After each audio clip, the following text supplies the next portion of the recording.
This planet, and I've been stuck at home and stuck away from lovely people, and this social distancing, going shopping with this mask on, everybody looking at me like I'm some kind of weirdo, or wherever I go, it's just so awkward. And I got a lot of pent-up aggression that you're gonna find, Let it out. Yeah, there it is. Let it out. I'm gonna let it out today. You got normally about this time of year, we've done about 40 events. We've done one. So, you got about 39 events pent up in this body right here in this mind. And one thing I want to ask of you lovely people, and especially the children, is when I'm getting pumped up, I'd like you to get pumped up. And there's nothing better than a live show. Can I get an amen? A live show? And I thank you guys so much for getting off your couches today. All the rest of the world sitting on their couches watching reruns of some trash on TV. Same old, same old. So I thank you guys from the bottom of my heart coming here and supporting this event here today. Thank you so much, guys and girls, young and old. Just like David explained earlier, man, there's no boundaries here for us. We're all brothers and sisters. We really are. And the one thing I want to do before we spoil you guys with this stunt show, because I know there's a lot of faces out there, and I know a lot of the faces showed up earlier and they found themselves sitting in the middle of a church. And they're like, oh, what am I doing here? But listen, if you ever liked me, if you ever loved me, if you ever followed my story, if you ever ran on these streets here, because some of my boys down there 20, 25 years ago, we ran these streets, we watched our guys die, we chased by the police, we ran drugs, we did all kinds of stuff in this town. But that's not me today. I'm far from that. I was a miserable man. I hated myself to the core. And that hate just came through, especially to my wife and my beautiful family. But not today. Not today by any means. So if anybody out there is sick and suffering or finding themselves hopeless, anybody feel hopelessness over these last 5 months of this COVID, whatever? Come on now, anybody? I've been hopeless at points. If you're not or haven't been, we need to check your pulse. Because we're just men and women. We're just flesh. We constantly fall. The difference in my life is I constantly fell but never could get back up. Whether it was the drug addiction or alcoholism or breaking the law on the streets, running 150 miles an hour, backpacks filled with AK-47s and illegal guns and drugs. Yeah, my story goes deep, man. But all I'm saying, and I'm rambling on too much, is please stay after the show and listen to my story. Please. Right? That's all I ask for. If you like this show, please stay. Because it always breaks my heart. Because I believe every soul, everybody out here needs to have a message of hope today. And I believe every one of you came here with hope. Whether you knew it or not, you're hoping to see a stunt show. Maybe that was all the hope. Right? But that stunt show, when it's over, then where were you going to be? Back in that misery, back in that bottle of alcohol or drugs or pornography or whatever the other million sins are? Or are you going to be just as filled with me tonight wherever you're going back to as you are when you're watching a stunt show? That's what I was looking for in life. It's called joy, not happiness. I was always the happiest guy on the planet because I was always in strip clubs and had every drug available to me. But the problem was what happened after the show or after the club or after the drugs or alcohol wore off. And I know there's a lot of little kids here, and I got a message for you guys as well. I got my little one here, Caden, back there. He's the one that's riding those wheelies. Give it up for Caden and the wheelies on the bicycles there. And then we got Cody and his 2 boys right there, the next generation. We got all these young faces here. Normally, this is a prison event. And Nico and I were talking before, like, All right, I had to actually talk Nico the Dragon. He's the fighter. He's, blood sport and all that. So I'm like, nothing compared to that. When it comes, like, Nico, we got to tone it down. What? I said, these are not felons. There's a lot of little kids here. No, but that's the facts. But I think that what we have to say can affect everybody, because all I know now that God had saved my life is the last thing I want to do is fail my kids. But I also know that I'm only a man and I can only do so much. So the main job I have is to get my kids to Christ. And that's my main job here today. Whether you're young or old, black, white, Hispanic, Chinese, whatever, doesn't matter today. Jesus sees no color, he sees no nationality. There's no lines. He sees us all as equal brothers and sisters, young and old. He just wants our hearts. And I always talk about the best insurance policy that I can get for my family is to get my kids dialed in with Jesus Christ. Then I never have to worry about them. So at this time, please just stick around after the show. I'm gonna tell my testimony in 10 minutes, which is crazy, and everybody's like, there's no way, because he's already eaten up 11 minutes right now. And I know I'm trying to stick with the guidelines of what we have here today, respectfully. We're doing a food giveaway, and please give a round of applause for Bill Glass Ministries and the church here. New beginnings. Come on, people! You're not listening! To step outside of the norm, to even invite you guys into this parking lot, whether you're wearing a mask or not, you gotta be bold. Because we had 50 other events that shut down. 50 that shut down. And I'm not saying anything bad against them. They're just trying to follow marching orders, trying to find their place within this mess. But just like David said, if it isn't this mess, it's gonna be another mess. The question is, how do you react to that mess? Whether it's your own, or whether it's something that's around you that's being created. There's always gonna be the mess. So we can work on that together. So I just hope you guys stay, listen to the testimony. We got posters, giveaways, all that stuff after the show. And I got this testimony I want to tell you, and an invite that can change the rest of your life, and especially your kids' lives. But before we start the show, I want to introduce two of my faithful riders. This guy right here. Give it up for Cody Brown. Please make some noise. The virus police showed up at his door and said, you're not going down there with all those other crazy people. And he said, get out of my way. And came down here, and he's been saying, get out of my way, because if it wasn't the virus people, it was the anti-police people, it was the anti-prison people, it was the devil. But he chose to step up 8 years ago and come beside me into the dirtiest, darkest places in this country to help save souls. So give it up one time again for Cody Brown. And then right here, we got Dustin Neff all the way from Cranberry, Pennsylvania. I don't even, somewhere around, yeah. They make cranberry juice there or something. I don't know. It's too close to Pittsburgh for my liking, but whatever. I'm just teasing. Football is only football. It's a bunch of guys playing. The same thing with the motorcycles. This isn't about the stunt riding you're going to see here today. That's nothing compared to what I have to offer you and what God has to offer you. And I wish I would have learned that when I was their age.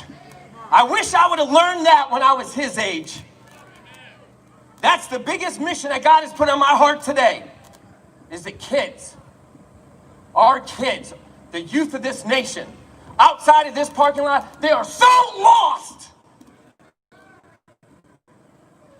that it's hard to see that they'll ever be found. That's right. But I thank you as parents for bringing your children here today.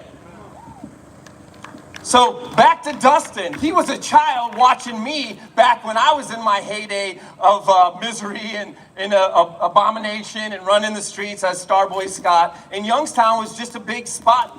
It was always a big spot for crime and crime waves and stuff, so we fit right in. And I lost a lot of lives on these streets. It's crazy. We were reminiscing over there about it, one of my really good friends. And I'm not going to go there right now. But it does bother me to think back as if he's in heaven or in hell right now. And that's another part of my message. I can guarantee you the answer for you and your children tonight or this afternoon. But back to Dustin Neff. He grew up watching us as a youngster, watching the videos. And for some reason, it's God in his heart always kept him from going too far over that line. and he's led him to me all these years later. Give it up for Dustin Neff, the youngest and one of the most raddest riders in the country right now is right here today in this little parking lot. Are they clapping?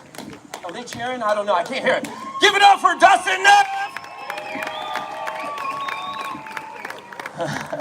All right, guys, I'm going to pump up the music. Enjoy the show. If you have little ones like me, I got a 5-year-old at home. His name is Wreck-It Ralph Jr., and he does not listen to his dad, and it's like the test that God has put in my life. But anyways, and I've been failing. No, I'm not. But anyways, you get it. If you have a Wreck-It Ralph, put a finger or a claw on him while we ride. We don't want anyone coming here, because we're going to be doing 2,000 miles an hour. No, about 100.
Traveling your way, folks. I don't mean to be.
Yeah! Woo!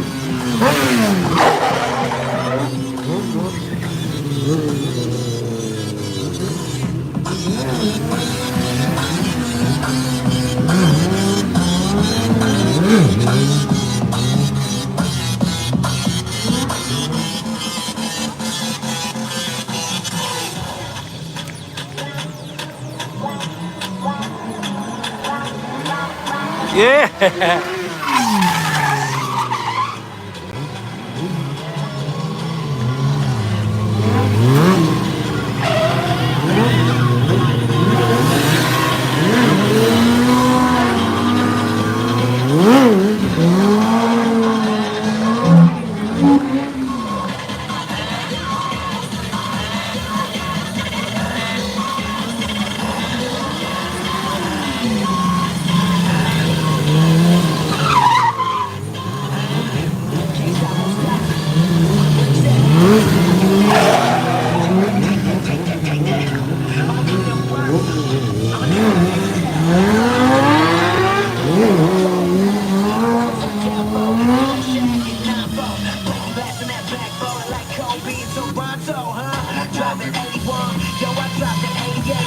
Yeah!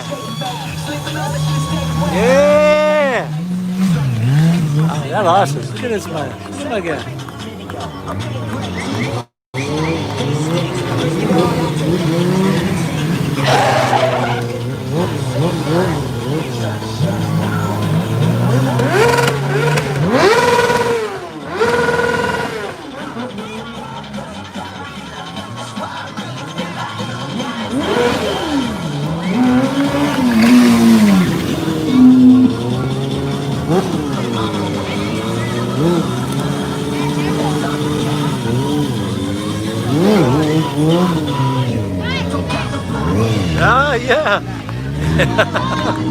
Love it.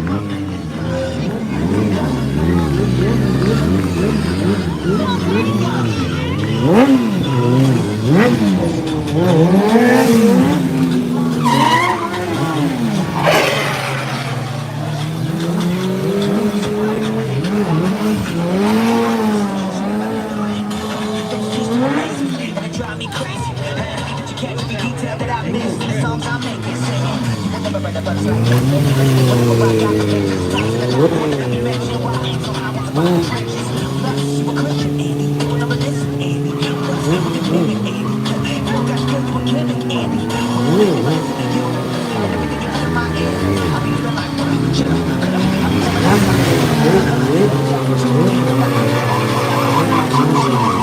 Oh my goodness.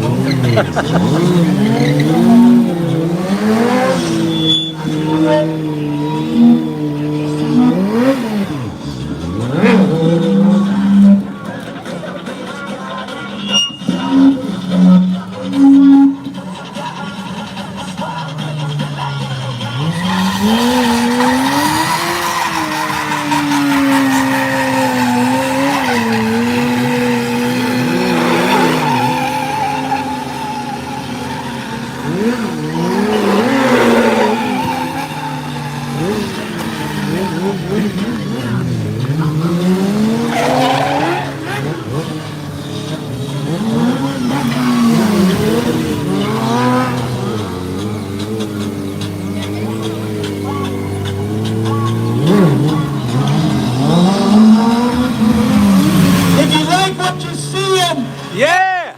at the scale of 3, say, ride for life. Come on, the more you know, the more will perform. Yeah. Let your reps ride. Oh, my boy. Let your escape from ride for life. Yeah. Come on, I can't hear you. Yeah. You gotta get excited. Yeah. The louder you get, the crazier they get. Yeah.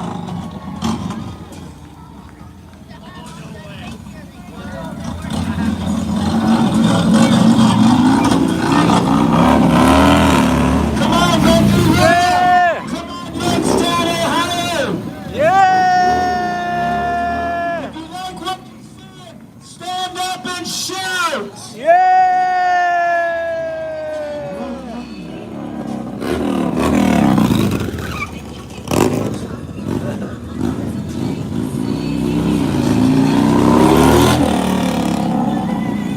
Yeah.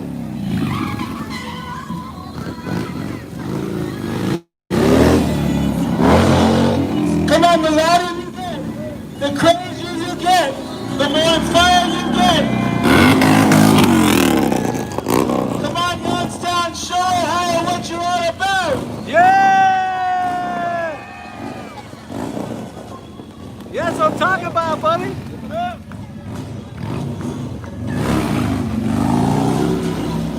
Look at my boy. My Come dude. on, sign up for Scott.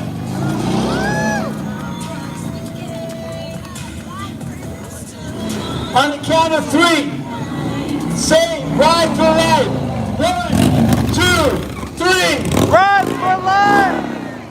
On the count of 3, say ride for life. 1, 2, 3. Run for life. Come on, let's show a record. You guys be the most excited crowd that they performed in. You gotta stand up. Real quick, 1, 2, 3. Run for life. Come on now.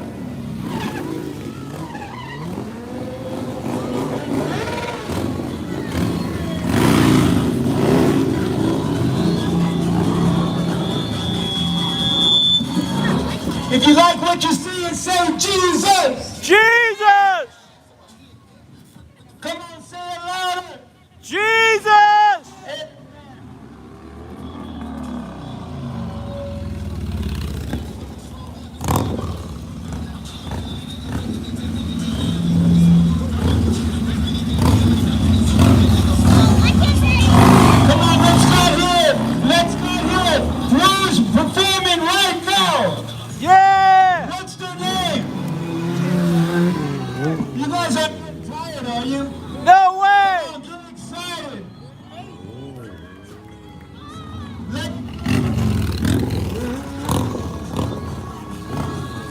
The more excited, the more pumped up you get, the crazier the stunts will get. Yeah! 1, 2, 3. What's the name of the group? Amen. Come on, Scott.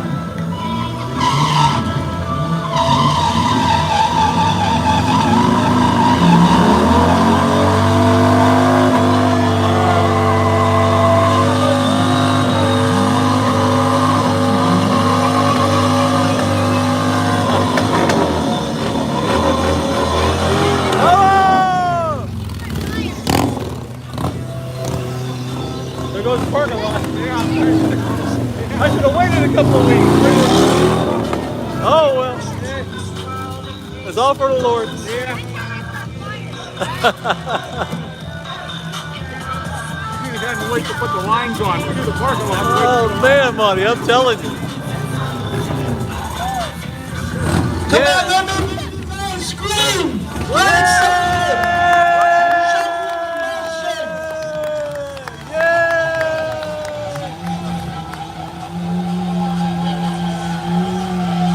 Come on, let me hear you yell.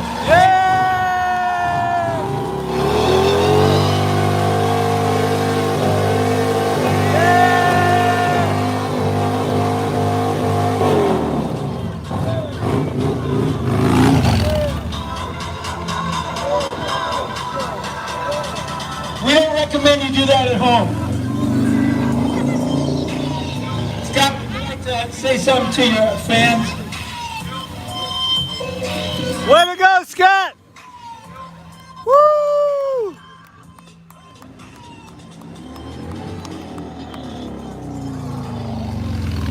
If you like what you saw, let them hear some noise. Yeah! What's the name of the group? Run for life! I can't hear you. Run for life! One more time. Run for life! All right! Awesome. Give it up for Cody Brown and Dustin Neff. Come on, people. Yeah! All right. Way to go, Listen, guys! we want to thank you all for coming out here today. Like I said earlier, 10 minutes of your time right now. If anybody needs hope in their life, raise your hand right now. Anybody need hope? We all need hope. Or hope for somebody else that you may know that's struggling? A parent, a father, a mother, a sibling, a neighbor? All right, here it is. Is anybody struggling? Is anybody struggling or suffering with pain, addiction, anything that's holding you back, that's become obsessive in your life, that hasn't been able to let you go? Go forward. Anybody? You know, some people look at my life today, and I'm 49 years old. Hold still. I spent 40 years of my life trying to figure out the answers. I looked everywhere and in every corner of what the world had to offer. I checked in with so many doctors, I don't even have enough fingers to count them. So, I was just looking for the answer to take me back when I knew and I tasted and I felt peace and freedom in my life. Right? Everybody looks at the Starboy Scott stuff, running from the cops all over the country, all over the world, making millions of dollars, then falling flat on my face into drug addiction and alcohol addiction and basically disappearing off the planet. On October 4th, 2011, I'm going to keep this short and sweet because today I believe it's really for those that are suffering or struggling or afraid to admit that they are. Because on the outside, I might look like the toughest person on the planet, especially when I hang out with some of the biggest biker gangs in the world doing some of their dirty deeds. If somebody wants to go neck and neck with drug addiction or violence or anger or whatever, I'll be glad to do that in a peaceful way right here afterwards.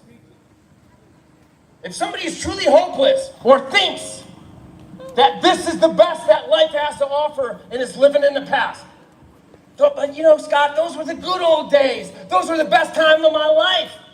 I said, if that was the best time of your life, you stopped living.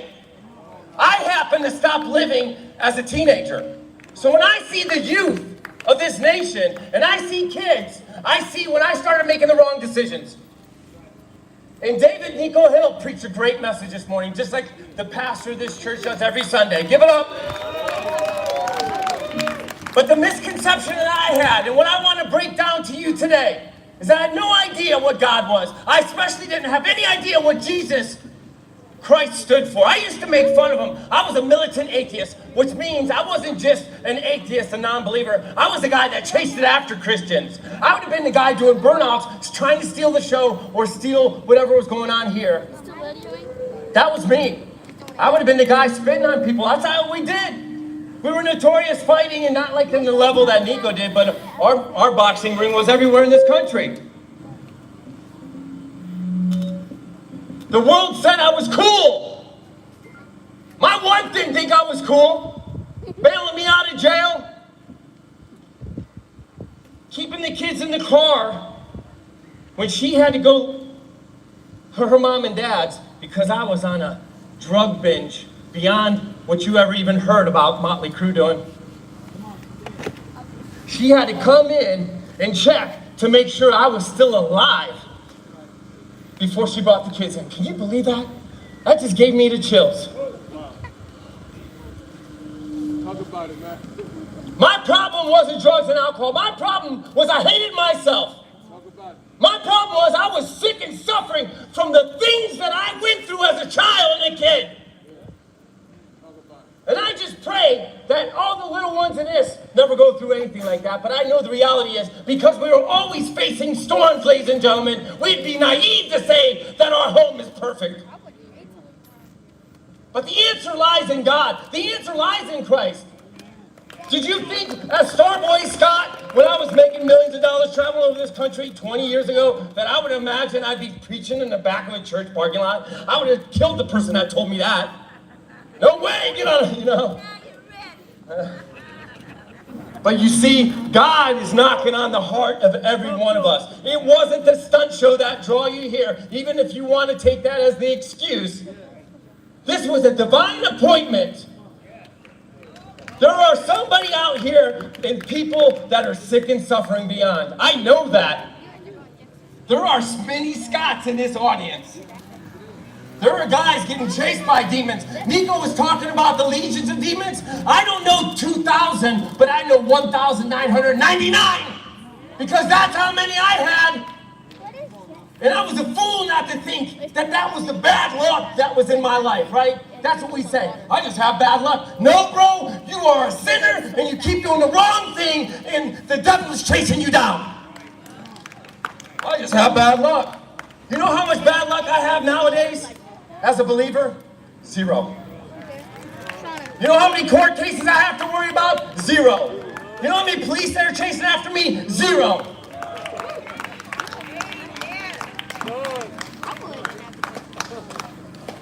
You see, there was an avalanche following Scott around. And people in the world want to say it's bad luck. Doctors want to say they have the prescription drug to cure it. I've been on every one of them. Actually, the prescription drugs are the drugs that got me into the bigger drugs. My best drug dealer was my doctors.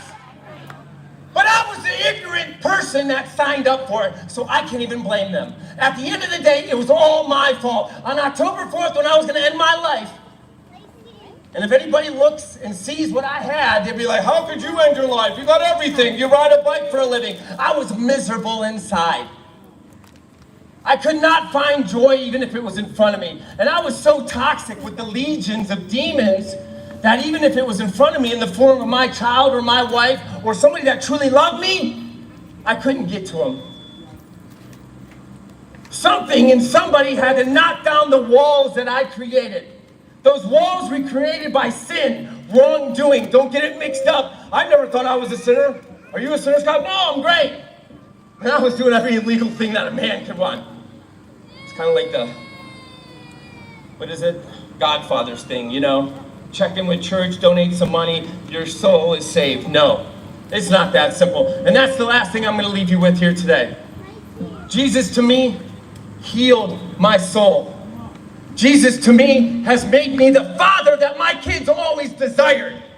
I used to think I was the best father in the world. I was nothing. All I did was buy them gifts and tell them to go use them and keep out of my way. I couldn't even feed my kids at the end. Husband? I have no idea what a husband was. You can ask my wife that. Did I gain anything from the wrongdoings? Did I gain anything from Starboys making all those millions of dollars and having all the toys in the world? Well, you can ask my wife and kids on October 4th if they think Daddy gained anything from that life when he was going to take his life. Did it? You know, I had some police chase me down at a show we were doing a couple years ago saying we cannot endorse somebody that is hated of the police and ran that campaign for so long, even if he is doing the right thing. We can't back that guy up. He said he gained something from condemning and making those bad labels. And I told him that same story. And I took him to October 4th, 2011, when I was going to end my life. And everybody was crying. And I'm not going to tell that story here because there's too many young people in this audience. But they were crying. And I looked at them in the eye. I said, do you really think that anything I did in my past did anything good for me? Undeniable. I wanted to end my life.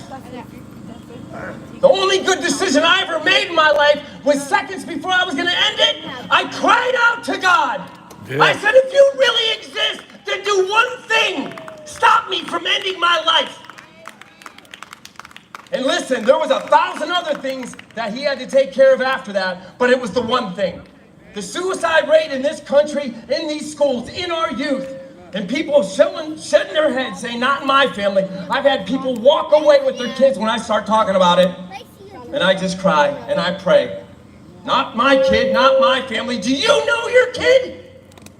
Do you really know them? Do you really know what they're struggling with? Because all I hear is my kid's resilient. He can take anything. Oh, he'll be all right. Because that used to be the father I was. Get over it. Toughen up.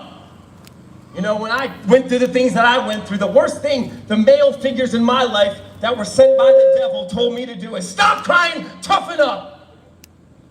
When I met Jesus, he said, cry like a baby, let it out and come to me. I'll take care of it for you. So here it is. I might get passionate. You might feel the vibe coming off me of desperation because I believe we're in desperate times. And if anybody's out there that was where I was on October 4th, that's why I get up in the morning and come to places like this. And it's not for the riding. It's not for the food. It's on you. It's for the company that God puts in front of me. This was not coincidence. You just didn't show up in this parking lot. You don't know me from the past. It's a deeper meaning. Remember this, I hated God for the things that happened to me. And I was innocent at that time. Things were just taken away. We never know when that can strike a family. And unfortunately, in these times, something's going to happen and keep happening. It's how we will react and stand up at those times. The best insurance policy that we can give to each other, and especially to our youth, is not coming from us. I might not be here. I told my kids this. It was the hardest conversation I had as a new Christian. I'm not your father. I'm your dad. Don't get it wrong. But I'm not your father. If I would have known that 20-some years prior, it would have saved me from 20 years of super pain and suffering and misery that I wish on nobody. The thing that breaks my heart is not necessarily drug addiction, alcoholism, the insanity that goes on, and what the devil can twist in your mind from those legions of demons that he's going to have you chase you down. Whether you put them on yourself or, just like Nico said, they were passed on by a bad mom or dad. The fact is they're out there. Number one. Number two is there's angels too. And then there's Jesus Christ.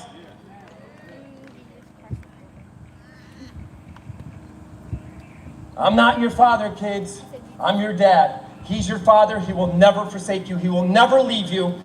He will never lead you into harm's way if you come to him and give him your heart constantly. It is not just standing out here and saying, I want to do the right thing. It was me getting on my hands and knees seconds before I was going to end my life, saying, I am done with my old life. Show me the way. He said, I am the way, the truth, and the life. He said, do you want that new life? I said, yes, sir. He said that I will show you the way. But it comes through truth. And the only one that truly knows truth is my son, Jesus Christ.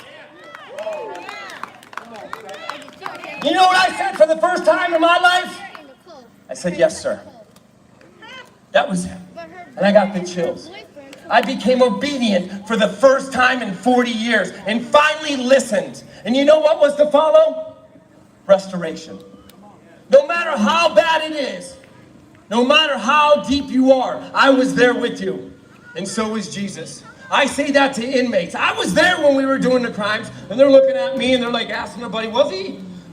I wasn't really there. You know what I mean? Maybe. I know half the inmates in this country, which is crazy, but we were in Missouri, 5 guys from saying, hey, Scott, Starboy Scott, what's up? Right? Anyways, those boys gave their life to the Lord. Listen, ladies and gentlemen, you just have to search your heart right now. And this is something that's way bigger than what your kids can handle now, but I just hope that you send them up and you set them up for the best insurance policy of your life. I did a insurance company brought me in once, and that was my line. You might be a great insurance company, but I got the better one, right? It's not about this world, it's not about this life.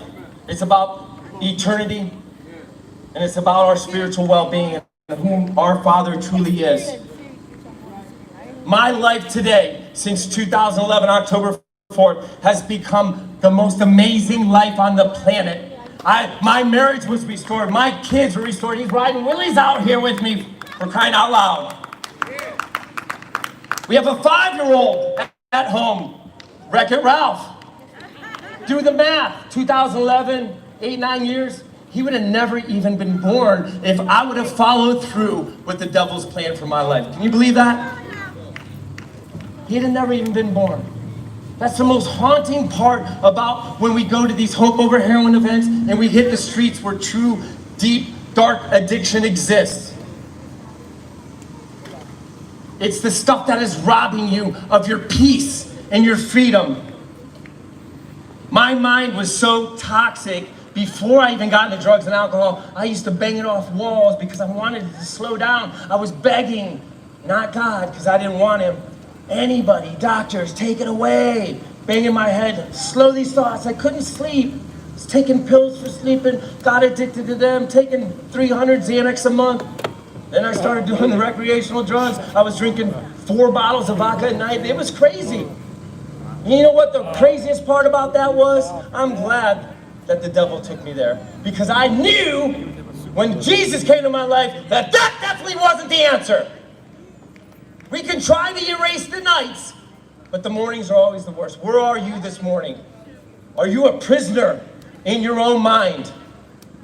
Beyond the addiction stuff, I care about your soul and your well-being. I want everybody to feel the peace that is finally in my life and the freedom that I have. I'm going home back to my beautiful wife who just celebrated her birthday yesterday, and my 2 other beautiful kids, along with this Willie Rider here. And we're gonna sit and I'm gonna be able to enjoy life on life's terms. It doesn't matter how big the virus is, God protects me and my family and gives me the peace and the freedom to tell me that it's gonna be okay no matter what, Scotty.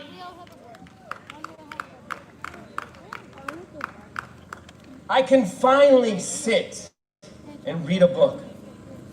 I can finally sit and just enjoy nature. I can finally sit and watch other people ride bikes or look at beautiful bikes and enjoy them and not want them for myself. I can finally enjoy someone else enjoying life. I used to hate when I saw happy people. That's how miserable I was. So listen, I've gone on way too long. I only got 3 hours more left, so I gotta start being, no, I'm just teasing. We're gonna wrap things up because I know you guys have been beautiful, patient. But before we go to the next phase here, we have volunteers that have been trained this morning. And now listen, nobody's gonna cast judgment on you here today. And if you ever knew me for who I was, and if you ever struggled in your life, then I beg you, and this is the best part, I go into prisons and I tell them, take what we're gonna give you here today. If you don't like it, you can send it back to me in a week. That's a joke, right? Because I'm not really giving you anything that's physical, even though they would get a little booklet. But if any chords have strike in your mind, if you want to slow down that mind, if you want peace and freedom from whatever slave you are or have become, whatever device, TVs, phones, food, something that is stealing your joy, then we have volunteers. Can volunteers stand up out there? Come on now, raise your hand, stand up. We got these volunteers that came in and trained. And what we do, now think about this, people. If I wouldn't have asked God to come in my heart that night of October 4th, I'd be dead for the last 9 years. I wouldn't be here preaching on a stage. You wouldn't have been here riding for Ride for Life or looking at us. My son wouldn't have been born. My other son would have been struggling in this world, trying to figure out why his father did what he did. My wife would be lost in the curly shuffle of life as a single mom. I had to find it in my heart to find this much humility to say, I want change. Hallelujah. Or to say, I want what he's talking about. The peace and the freedom. I am done with the alcohol, drug addiction, and abuse, and the anger, and the pornography, and the 1,000 other things that the devil can put on our table.